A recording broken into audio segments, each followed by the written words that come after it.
Baik Bapak Ibu jamaah rahimakumullah yang hadir di tempat ini ataupun yang menyaksikan via live streaming, mudah-mudahan kita semua dirahmati dan diberkahi oleh Allah Subhanahu wa taala.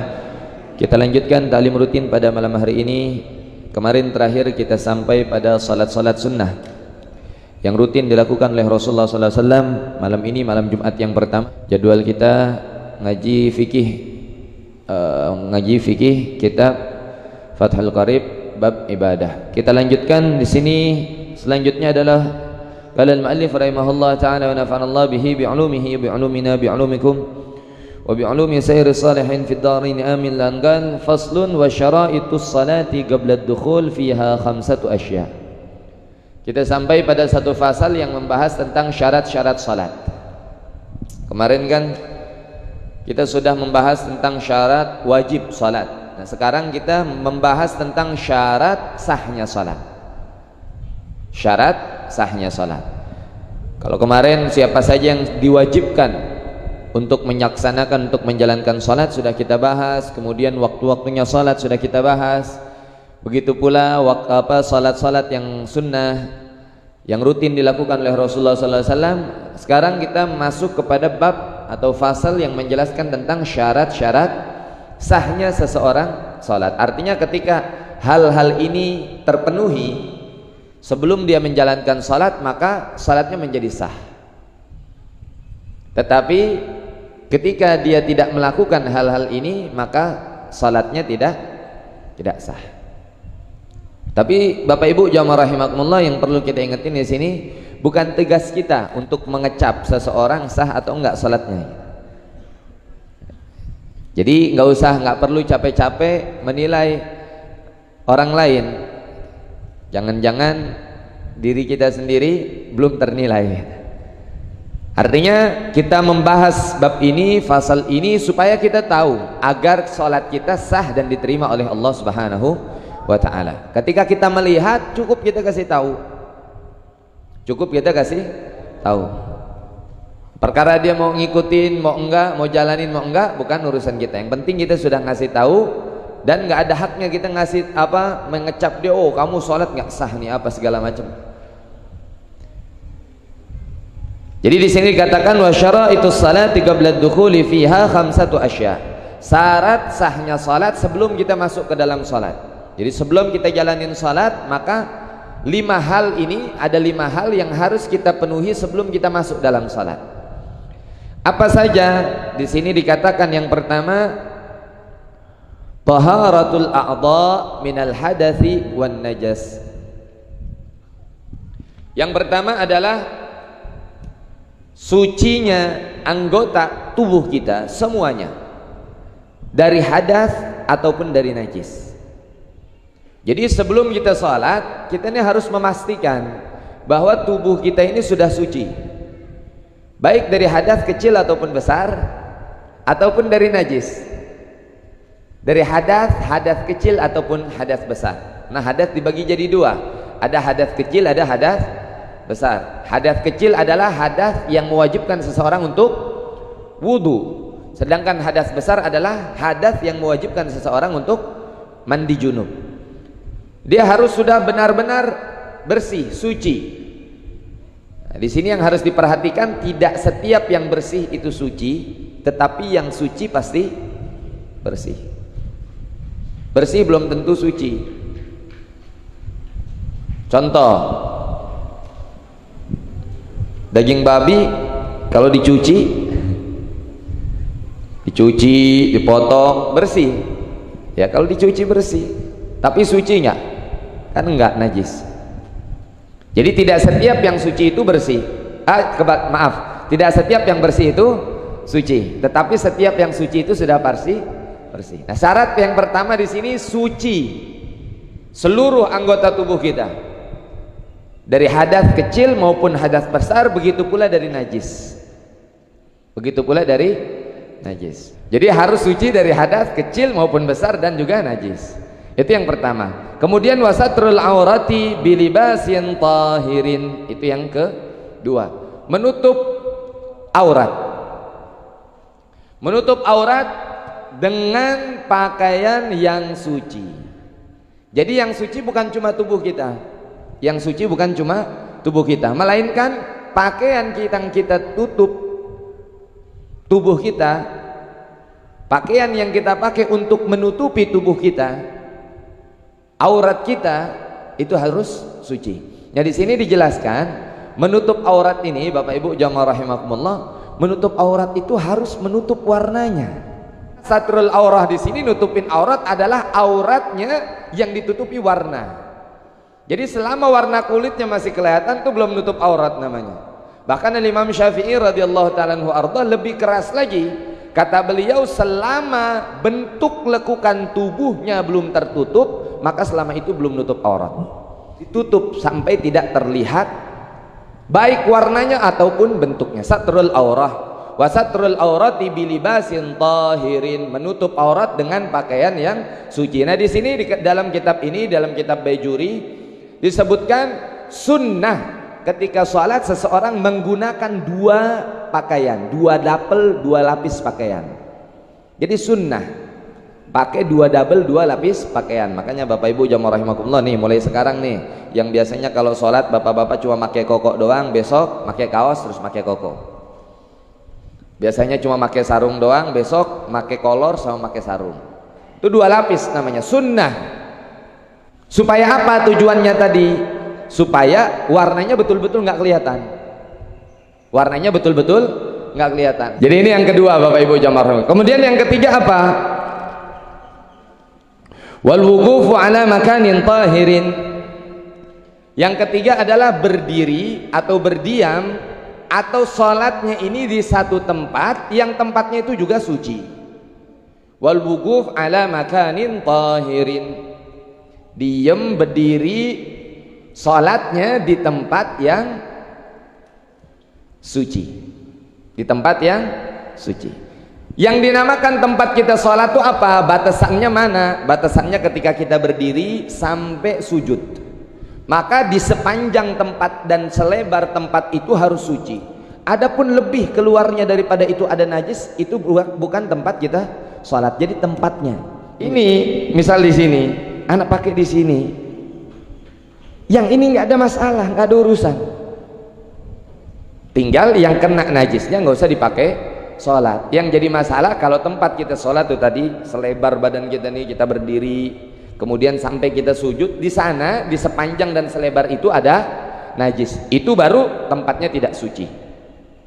Jadi tempatnya harus suci, syarat yang ketiga. Kemudian wal ilmu bidukhulil waqti, ini yang paling penting Bapak Ibu jamaah rahimakumullah, tahu kapan masuknya waktu sholat. Ini syarat. Wal ilmu bidukhulil waqti, sekali lagi tahu, faham, punya ilmu tentang waktu masuknya sholat. Kenapa? Karena orang mengerjakan sholat belum masuk waktunya nggak sah. Maka sekali lagi saya ingetin berkali-kali, Anda yang pegang masjid, Anda yang punya kuasa pegang speaker masjid, perhatikan waktunya masuk sholat. Jangan belum masuk waktu sholat udah azan, goblok dipelihara, susah. Kasihan Bapak Ibu jamaah rahimakumullah, orang yang lagi buru-buru, orang lagi buru-buru nih, kemudian nungguin azan pengen sholat, dia baru dengar Allahu Akbar, Allahu Akbar, boleh belum sholat? Sudah boleh walaupun azannya belum selesai, hanya makruh, namanya lagi buru-buru, langsung Allahu Akbar sholat, tahu-tahu belum masuk waktu sholatnya. Siapa yang salah? Siapa yang tanggung dosanya? Yang adzan tuh bener. Iya, makanya hati-hati. Bukan cuma adzan, bukan cuma yang adzan, yang pegang masjid yang tanggung jawab Bapak Ibu jamaah rahimakumullah. Hati-hati. Ini belum kalau orang ada lagi puasa. Orang lagi puasa nungguin, namanya orang puasa sampai ada yang request azan maghrib. Lagi lapar nungguin azan maghrib. Bayangkan lagi lapar, haus. Aneh kalau lagi lihat santri itu puasa, kasihan kalau pas lagi jatah berdiri, udah puasa nggak hafal, ngelihatnya kasihan dia berdiri sambil gelek haus gitu kan. Dengar azan maghrib buru-buru pasti. Terus puasanya yang nggak sah, siapa yang nanggung salahnya? Ya yang adzan, ya pengurus masjidnya. Makanya ini hati-hati Bapak Ibu jamaah rahimakumullah. Lihat sebelum adzan, lihat. Masa iya udah dibikin pinter sama teknologi masih geblek juga? Kan saya jadi bingung. Teknologi banyak sekarang, tinggal lihat di handphonenya. Di masjid ada jam waktunya. Mau adzan lihat waktunya sudah masuk belum? Belum masuk ya jangan adzan. Ini belum lagi kalau kita bahas masalah orang yang tayamum. Nanti syaratnya orang tayamum, orang mau tayamum syaratnya apa? Di antara syaratnya orang tayamum harus sudah masuknya waktu sholat. Kalau belum masuk waktu sholat terus udah adzan, siapa yang tanggung? Tayamumnya dia nggak sah. Siapa yang tanggung sholatnya dia nggak sah? Kalau bukan orang yang adzan, kalau bukan pengurus masjidnya. Jadi Bapak Ibu jamaah rahimakumullah, kita ingetin begini bukan karena benci, enggak, kita sayang, kesian. Ente kebanyakan nanggung dosa orang.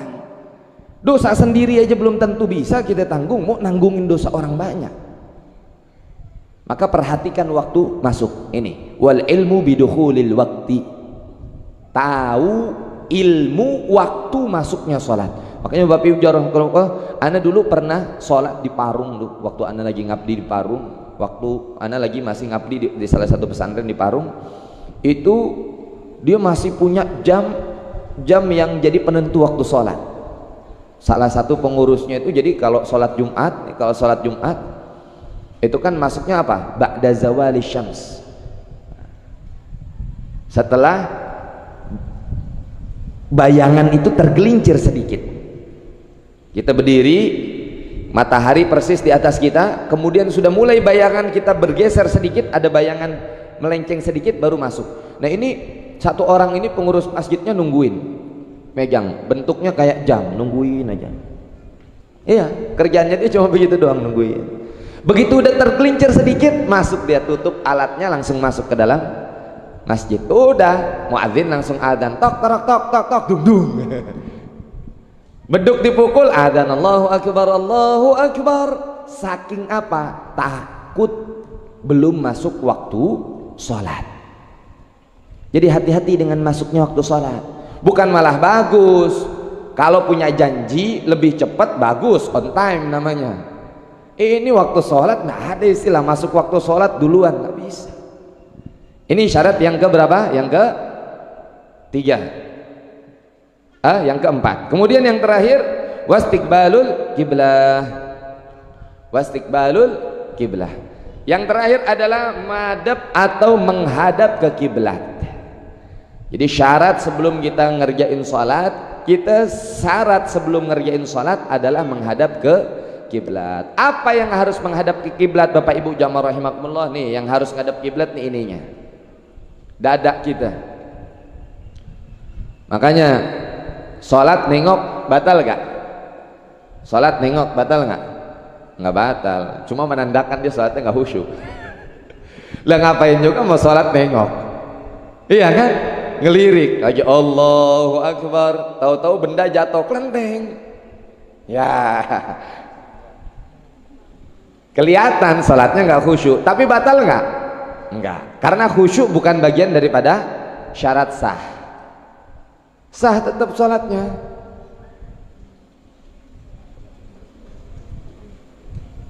Buka pintu, krek, depannya ada kaca, langsung nengok.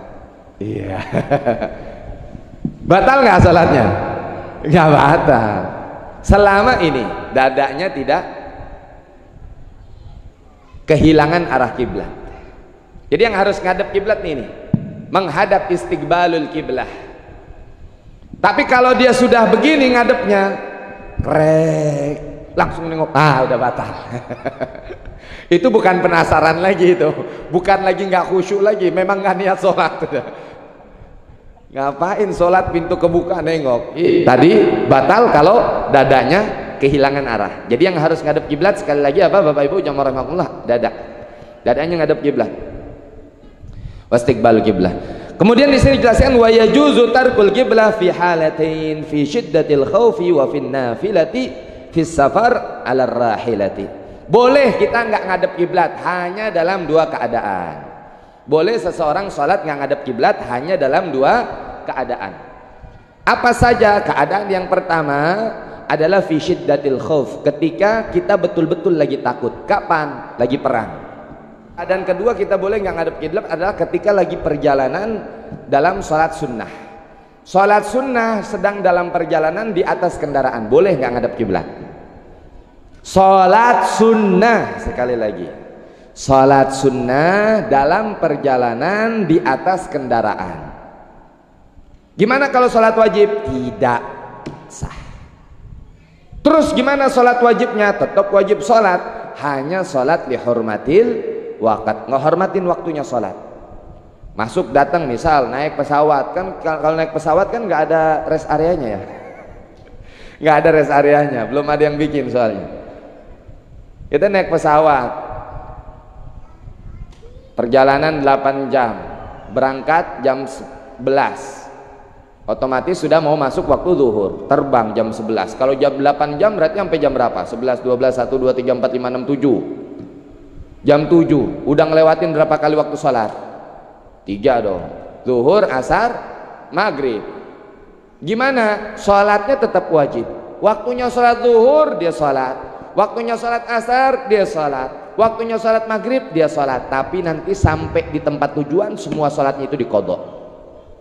Kenapa? Karena tetap nggak sah. Sebabnya apa? Itu tadi nggak menghadap ke kiblat, kecuali dalam sholat sunnah. Dulu Rasulullah SAW pernah, karena Rasulullah SAW yusalli ala dabbatih, Rasulullah SAW sholat di atas tunggangannya, di atas ontaknya. Ketika ditanya para sahabat, Rasul sholat apa? Sholat sunnah. Ontaknya tetap jalan, nggak ngadep kiblat, Rasul sholat di atasnya. Maka dari sini para ulama mengatakan boleh tidak menghadap kiblat dalam sholat sunnah ketika perjalanan dan di atas kendaraan. Kalau lagi dalam perjalanan, nggak lagi di atas kendaraan, ya nggak boleh. Lagi istirahat di masjid, pengen sholat sunnah tahiyatul masjid ngebalikin kiblat, paul. Ya tetap nggak boleh. Lagi di masjid yang hadap kiblat. Misal kalau kita lagi perjalanan naik mobil, waduh lupa tadi belum sholat duha nih. Wah udah setengah 12, kayaknya nggak nemu masjid nanti nih. Setengah 12 masih boleh nggak sholat duha? Boleh. Kan belum masuk zuhur. Wah belum sholat duha. Udah rutin sholat langsung Allahu Akbar, boleh. Masih jalan mobilnya, nggak ngadep kiblat, jalan terus. Jadi ini dua keadaan boleh tidak menghadap kiblat.